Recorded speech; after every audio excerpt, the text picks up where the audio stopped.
Welcome to the Smart Business Revolution. Revolution. Revolution. Revolution. You want a revolution? You say you want a revolution? Revolution. The revolution. It's going on right now.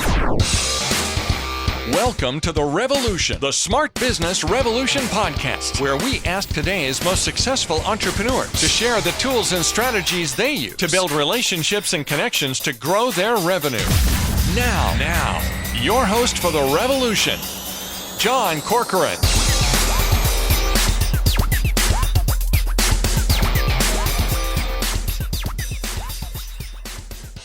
All right, welcome everyone. John Corcoran here. I'm the host of the Smart Business Revolution podcast, where I talk with CEOs, founders, and entrepreneurs of companies and organizations like YPO, EO, Activation, Blizzard, Lending Tree, Open Table X Software, many more. I'm also the co-founder of Rise25, where we help connect B2B business owners to their ideal prospects. And I'm excited today because my guest is a good friend, Rob Michon. Rob has built a number of different businesses from scratch. He's a coach, a consultant, an advisor. He's helped a few hundred businesses really to scale up from startup to the $100 million mark. At his peak, his clients were doing in excess of $1.2 billion a year annually. And he's been behind the scenes helping many well-known experts and thought leaders, from Ryan Levesque, who's the author of The Ask Method, Perry Marshall, author of 80/20 Sales and Marketing, and a number of other books, Rolf Burns, also of Perpetual Traffic podcast, and maybe you've heard a few of those. He's also been through a few ups and downs, and we're recording this near the end of March 2020 in the midst of all the coronavirus craziness. A lot of the work he's been doing with sales teams recently. So we're going to be talking about that and how to stay resourceful, how to keep your head together, and even if the world around you might seem like it's going a little nuts. But before we get into that interview, this episode is brought to you by Rise25 Media, which I co-founded with my business partner, Dr. Jeremy Weiss. And our mission through that company is to connect you with your best referral partners and customers. And we do that through our Done For You podcast solution. I firmly believe if you have a business, you should have a podcast, period. It's going to save you time, and it's going to connect you to your best customers, referral partners, strategic partners, and really mentors like Rob here today. And so I get to pick his brain and hear some of the smart things he has to say, and he never fails to disappoint. So if you want to learn more about that, go to rise25media.com. All right, Rob. So, we're recording this at the end of March 2020. We've got the coronavirus craziness that's happening right now. And we were just talking before we started recording about really how when you're a founder or in sales, or you're a CEO, or you're an entrepreneur or something like that, you really need to control your mental state in order to be functional. And that applies for whether you're an employee as well. And if you allow the crazy world around you, whether it's, a global health pandemic, or whether it's something on a personal front having nothing to do with that, it's going to paralyze you and it's going to prevent you from moving forward. So let's talk about some of the strategies and ways in which you can really get around that kind of situation, which I think is relevant for today. I'll turn that over to you. Yeah, as I mentioned earlier, I had built one of the businesses I built dealt with people in financial crisis, and we performed turnarounds for them on a personal basis. And I had read a book just a couple of years ago called Nonsense. I wouldn't necessarily recommend the book, but I thought it was kind of interesting because it said today's puzzle is to figure out what to do in our jobs, relationships, and everyday lives when we have no idea what to do. And there were some pretty interesting thoughts in there, but I worked with people in crisis who are kind of in the depths of fight, flight, fright zone. And it's very difficult to take productive action when you're feeling that way. The thing I've noticed, I took those techniques in the entrepreneurs that I've worked with in subsequent years, and I've applied them to entrepreneurs as well.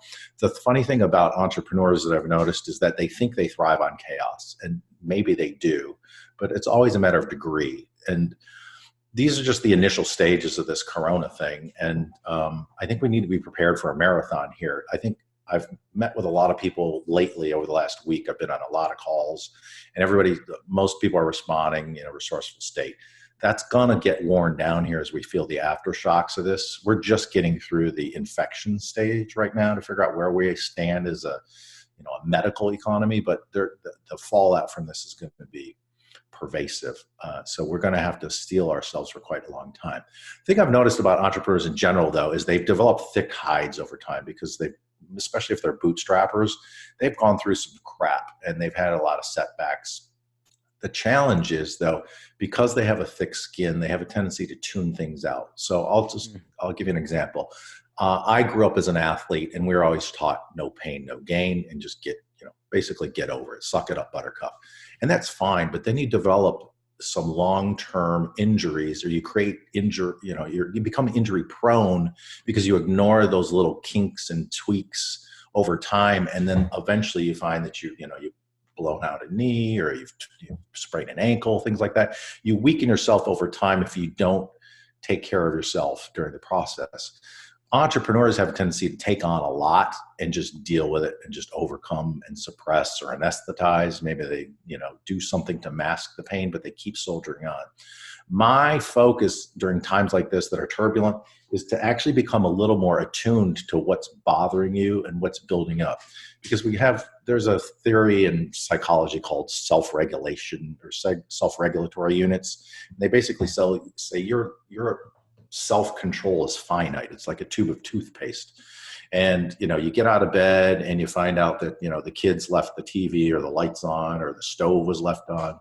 Then you get in your car and maybe somebody cuts you off in traffic, and these little minor incidences build up over time. And then by the end of the day, you come back home from work, or, the kids come home from work if you work at home, and you blow up at somebody for something that, shouldn't have been a big deal. Minor. Yeah. Right. Why? Because you ran out of steam or you ran out of SRUs. So what I suggest people do, if you're getting through, we're really going to be running a marathon here. It's probably an ultra marathon. One of the things I suggest people do is have a prompt, set yourself a timer, and just check in. Say, how am I feeling right now? How would I describe in one word how I feel? That's not my prompt. As your reminder. That was actually my reminder to get on this call. So anyway, what I suggest you do is just have a prompt and then just write it down. Not because you're going to dwell on it or ruminate about it or whine about it. Put it somewhere where you can come back to it and just see what trends are popping up. That will tell you what nonsense you need to remove from your life, and it'll give you something specific to address to get it out of the way. That's an interesting one. So is that like something you recommend doing like multiple times throughout the day? Yes. Okay. Yes. Yeah. At least twice a day, if not more. And you're looking for like maybe things that are happening at that time. Okay. Right. We're trying to establish patterns for what's bothering you. And it may be something completely nonsensical or something that quote unquote shouldn't bother you, but we want to identify what those things are instead of suppressing it, ignoring it, and just building up that tension inside of you. You need to release that. But if we can find out what the root cause is of that, emotion, then we can start to do something about removing it so we're not having to deal with it. That's great. My business partner, Jeremy, who is a chiropractor, and he's always talking about that. We've got a pain in our back, but it's probably something else that's causing it. It could be that our shoes don't fit well, so it affects our gait. So then that affects the pain in our back, but we prescribe some medication that makes the pain go away, but we haven't really solved the problem, which was the shoes to begin with. So it's I imagine it's kind of a similar idea. Now you've had a really interesting career. You've had a number of different businesses, some of which you're saying candidly beforehand, you had all kinds of ups and downs and things like that. A real estate practice that you had to move with no notice, a dream business you were working on, which was positioned to scale, and you ran into problems with that one. So we love hearing people's, struggles and ups and downs. It humanizes us. I worked for a president who was impeached and a governor who was recalled. So I'm certainly been through that stuff myself. So right. Tell me about some of your, the war wounds you've experienced, which color the experience of going into this uncertain economic time. Yeah, there was a business that I was running, actually the financial turnaround business that I was running. It turns out that there was a law on the books that had no case law. No, it hadn't been tested before. It was just a law sitting there on the books, and really nobody was aware of it, at least of all me. Turns out for every client we were taking on, we were violating that law. So we had several hundred counts of a problem there. Then simultaneous or previous to that, the state had actually changed a few laws around that business, which basically cut the knees out from underneath us and put us out of business. So not only were we put out of business by the stroke of a pen at the state level, but also then I got a knock on the door from the Attorney General saying, yeah, you need to contact us. We need to have a discussion with you. So you said you were swept up in a task force. So what was that like? Did you have like a FBI knocking on your door or bang down your door? No, it was the state attorney general here. Well, it was a result of that mortgage meltdown. There were a lot of people scamming homeowners, promising they would save their house, and they were just collecting money from them and never doing anything about it. Yeah. Meanwhile, you had what I would call institutionalized fraud, in that bankruptcy practitioners who were attorneys would take money from people to file a Chapter 13 to quote unquote save their house. In excess of 80% of Chapter 13 filings would fail. Then they would collect another check from them to file a 7 to extinguish things, and they would ultimately lose the house. What was interesting, though, is we were able to save homes even after a Chapter 7 filing, but the attorneys hadn't done their homework to figure out that could actually be done. They would tell their clients that they were going to lose their house unequivocally, and the fact is that they wouldn't. So anyway, there were all these scam artists that were taking advantage of people. We were actually doing phenomenal work, and I won't get into how much better our clients were doing, but basically most of our clients, if they did what we suggested they do, they were in the best financial shape of their lives as a result of the foreclosure action. But it took that action to actually clean up the root causes. And again, I'm glad you brought up Jeremy, because what most people were doing in that industry, even if they were doing legitimate work, they were dealing just with the symptoms, which is, trying to save the house. What we did is we said, listen, this is like having a financial heart attack. You don't get up in the next morning and just go back to work and resume your old routine. You need to convalesce. You might need some treatment. You might need some major surgery. And then it's going to take some time to get back on your feet. So what we did is we used the system kind of against itself, because it was really kind of well, I won't curse on your podcast, but it was not a favorable set of circumstances they would put people into in that regard. And it would cause delays and stuff like that, which would heighten people's anxiety. We actually would say, hey, let's extend this as long as we can so you can get back on your feet. Here's how to get back on your feet. And here's what to do. And by the time they came around and they had to start resuming payments, they were in fantastic shape. They had money in the bank. They had their stuff cleaned up. They had their expenses under control, and they had a system they could follow so they could stay healthy. So it was gratifying work. It was the kind of work where you feel like you're the right person in the right place at the right time, doing the right work in the right way. And then the state decided that nobody can do this anymore. So anyway, as a result of something similar happened in California, as I recall. So I actually did similar type of work. So I found myself in 2008 during the last economic meltdown. I was working for a firm that had a lot of real estate clients. All these real estate clients had a lot of real estate investments. And they started coming to us and saying, I'm completely underwater in all these different properties, or my income's gone down dramatically. I can't afford to pay for them anymore. What should I do? And I had a similar experience where on one hand, it's actually a lesson in being an innovative entrepreneur, because, rather than saying, oh no, we're just going to continue advising investors who want to buy properties, that market had dried up. So instead we pivoted and we started helping people to unwind, with their real estate problems. The problem was a lot of them didn't have money. That was a big problem for us. But, it was rewarding work helping people, because they came in completely overwhelmed, unsure of what to do.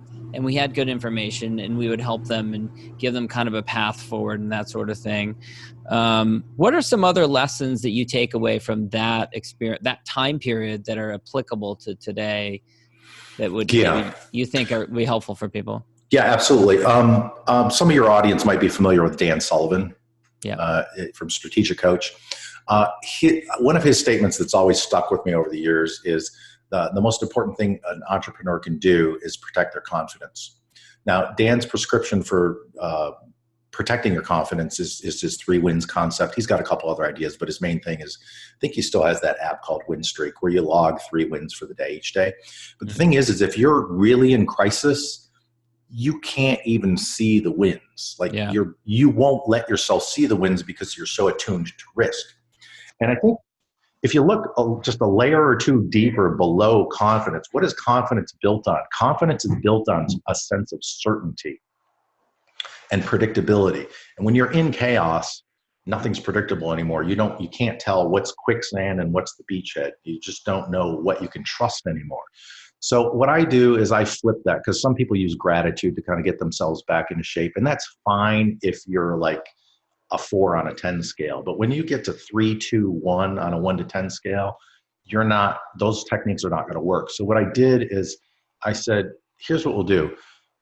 The main issue is ambiguity and a lack of certainty. So here's what we do. We flip that and we just do something different with it. So in the morning, what I advise you to do is to get up in the morning and write a list for 5 minutes of all the things you have control over or you can decide. So for example, and this is going to sound ridiculous, but simple tools actually work. So you get up in the morning and you say, okay, number one, I'm going to decide if I'm going to get out of bed or if I'm going to lay here. I'm going to decide what time I get out. I'm going to decide if I want to write this stinking list or not. Okay. I'm going to decide if I'm going to do this before I get dressed and take a shower or not. I'm going to decide whether I have breakfast. I'm going to decide what I eat if I have breakfast. So all these little tiny things that are seemingly insignificant, as you start to inventory all the things you actually have control over, you start to attenuate or attune to, I actually do have some control. There are some things I can count on. Now I have some stable ground. Even if it's the size of a manhole cover, I've got something that's stable that I can start to move forward on and just start to build my sensitivity to certainty as opposed to chaos. And you can slowly move yourself up, like, for lack of a better word, that emotional ladder to get yourself out of that so you can get productive and start working on things with a semi-clear head.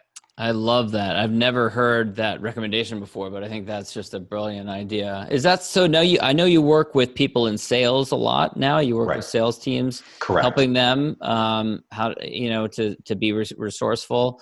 Mm-hmm. What are some of the unique challenges that sales teams are working with right now? And obviously, we're really early on here, but what can they expect in the weeks and months ahead? Well, I think you need to change the conversation on my.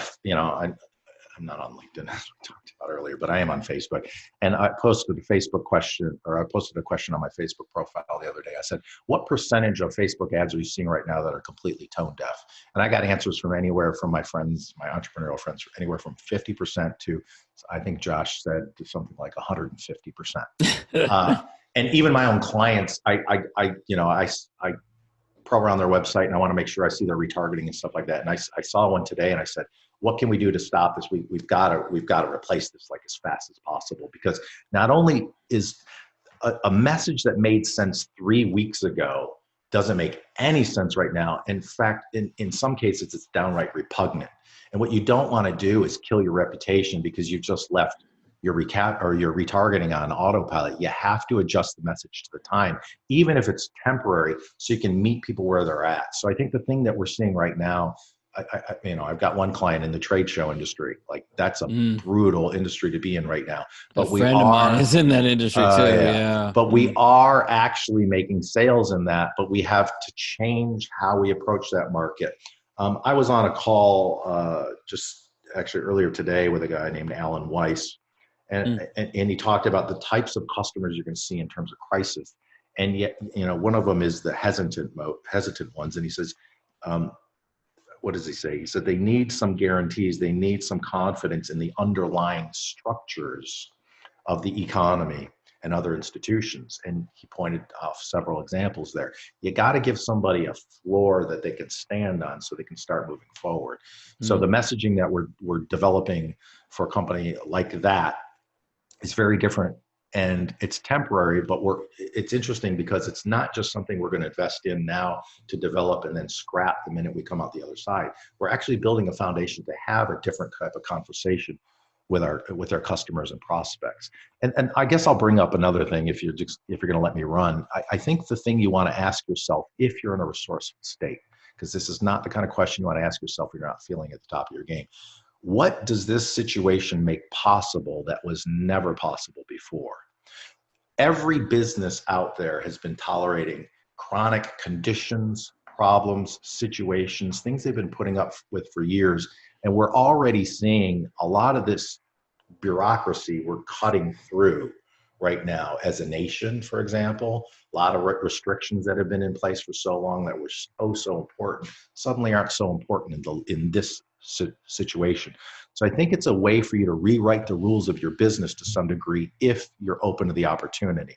Now, it may not come up right away, but if you consistently ask yourself that question, when you're in a good frame of mind, you'll start to see ways that you can reconfigure how you do things, the way you do things, the type of companies you work with, the type of customers you take on and you don't, how you work with your vendors. I don't know where your opportunity lies, but there are lots of opportunities in these types of times. So you'd be remiss to not take advantage of that. But you have to manage your state properly in order to even see them. Otherwise, you'll be blind to them.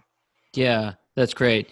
One concern I keep hearing from different people is about how to not be seen as manipulative.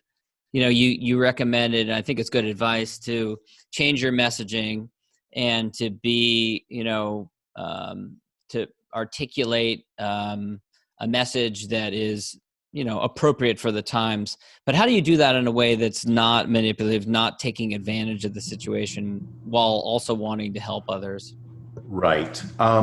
Well, I think one way to do it is, you can talk to your market in such a way where you're saying, we're seeing two types of companies right now in this type of circumstance. One is just hunkering down and they're just trying to stay alive. Okay. And we have some things that we can do to help you stay afloat during this, just so you can, maintain your heartbeat until we come out the other side.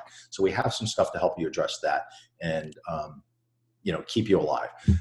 We also see some other companies that actually have resources that they can tap into, and they're going to build for the future. So when we come out the other side, they can capitalize on this and increase their market share, and hopefully in some way render even a better service or product than they had in the past. So which type of company are you, and then that helps us determine how we can help you.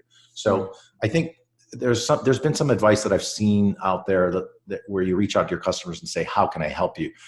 That's too much of a cognitive load, and it's too much responsibility to place on them. You need to come forward with some options. I think I don't like the management principle for a couple of different reasons, but there's a management principle out there where you tell your employees, if you're going to come to us with a problem, you got to come with some potential solutions. We can talk about the dangers of why that doesn't work, but that might be a different conversation. But I think the thing that you want to do is, if you're dealing with other companies or customers in crisis, you want to approach them with some options as opposed to forcing them to think about how you can help them. Does that make sense? Yeah, absolutely. I also want to ask about, I was having a conversation with a client the other day, and this was someone who had spent a lot of his career focusing on helping travel industry companies, which of course travel is just crushed right now. Right. And, I was talking to him about, look, there's lots of opportunity out there. There are companies that are growing. Amazon's hiring 100,000 people. CVS, Walgreens, Lowe's, like a bunch of companies. They're Zoom, Slack, companies like that do software for remote distributed workforces. So, at what point do companies need to decide that they need to completely pivot, go into a completely different industry? And also, how do you do that? How do you pivot on a dime? It's something that you've done throughout your career. Yeah. How do you pivot into a new industry at a time when you don't really have a lot of time to make a deliberative transition? Well, one, you got to let go of the idea that you're going to make a deliberative transition. It's not going to be deliberative. It's going to be, you're going to have to, the things that I think you want to do is, number one, like I said with that prompt earlier, you just got to figure out, or you got to realize that there are opportunities being created on the spot. Here's another thing that I think is important. One of the biggest advantages for a small to medium-sized business is their ability to go with the flow and pivot. And I think a lot of companies, once they reach a certain stage, they get a little calcified and a little tight and a little slow and a little overly deliberative. If you've fallen into that trap where you have to regiment, you have to follow a certain regimen to make a decision, you're probably going to want to unravel that and just get a little less attached to appearances and more on results. So your stuff's not going to be polished, and you're going to make mistakes, and it's okay. I took a class a couple of years back online with some Penn State engineers.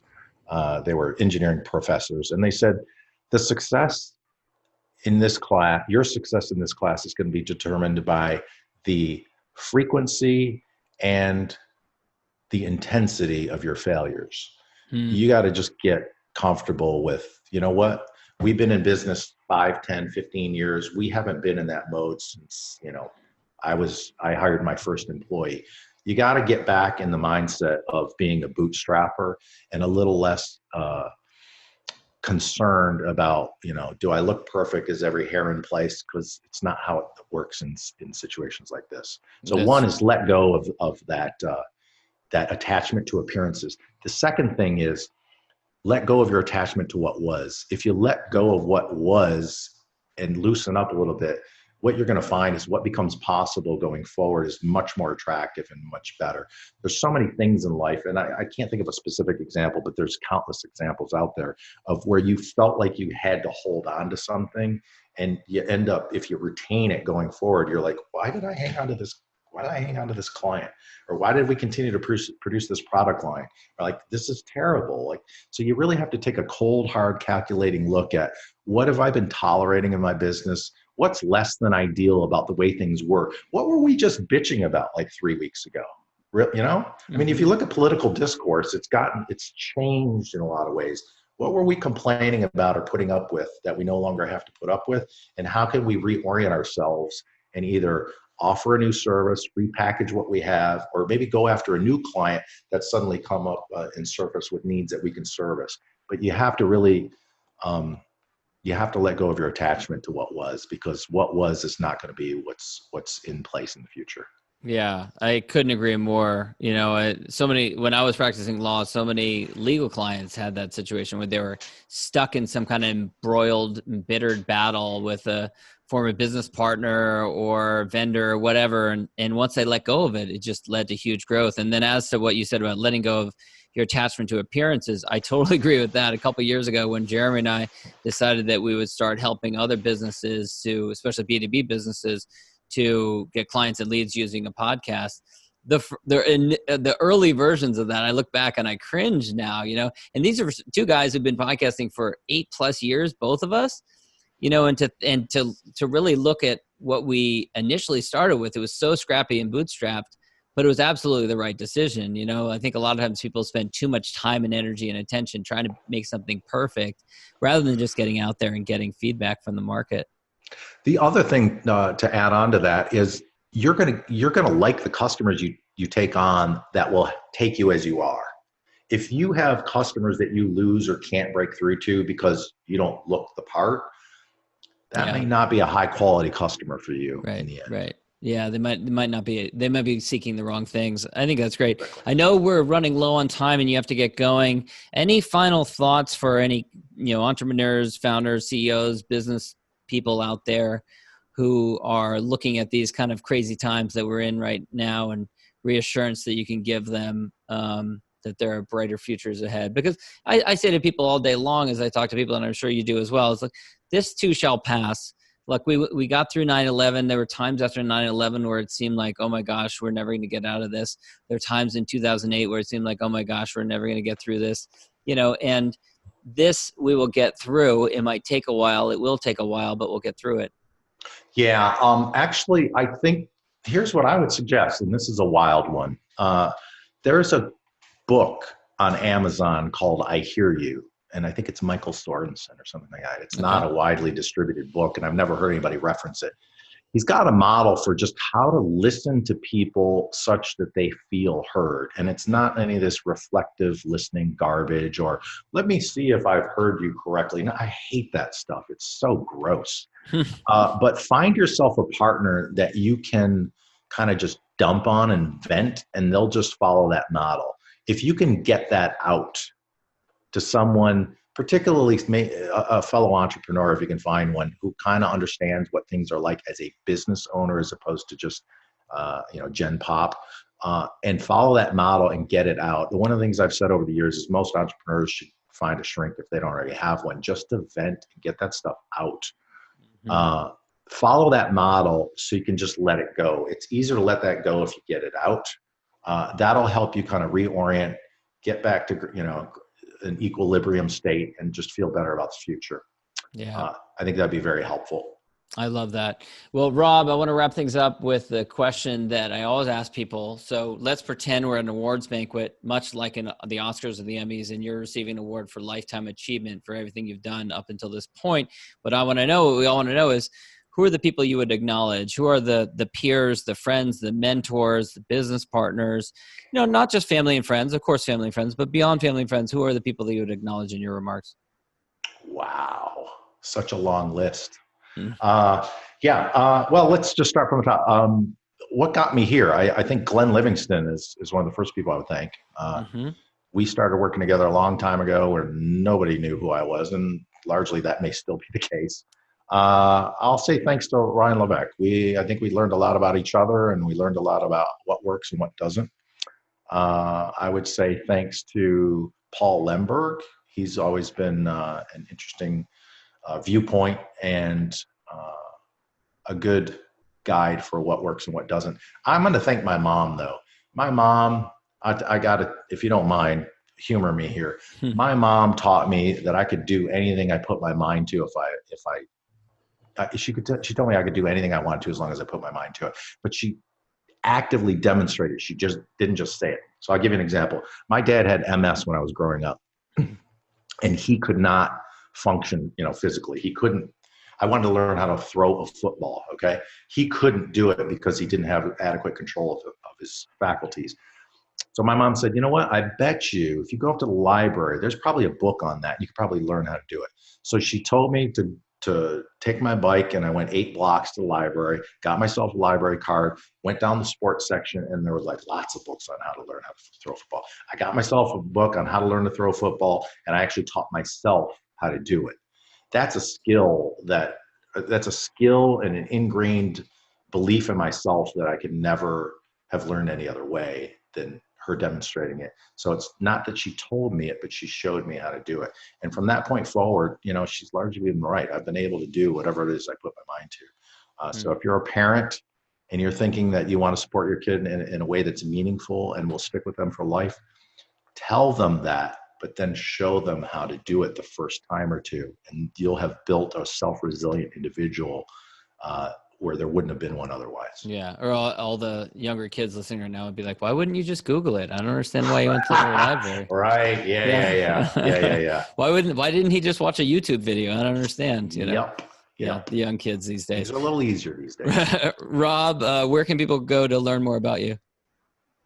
Look me up on Facebook. You and I are friends on Facebook. It's just the easiest way to find me. I'm a little under the radar kind of guy. I'm not a big social media dude, but you can find me on Facebook. Robert Michon, it's Michon, and I'm a friend of John's. So any friend of John's can be a friend of mine. I think exactly. A good way to bet. And we'll get you on LinkedIn sooner or later because I think we will love it. We will do that. Some of my great past guests on this show turned friends have come through connecting on LinkedIn. So I encourage it to everyone. So Rob, thanks so much.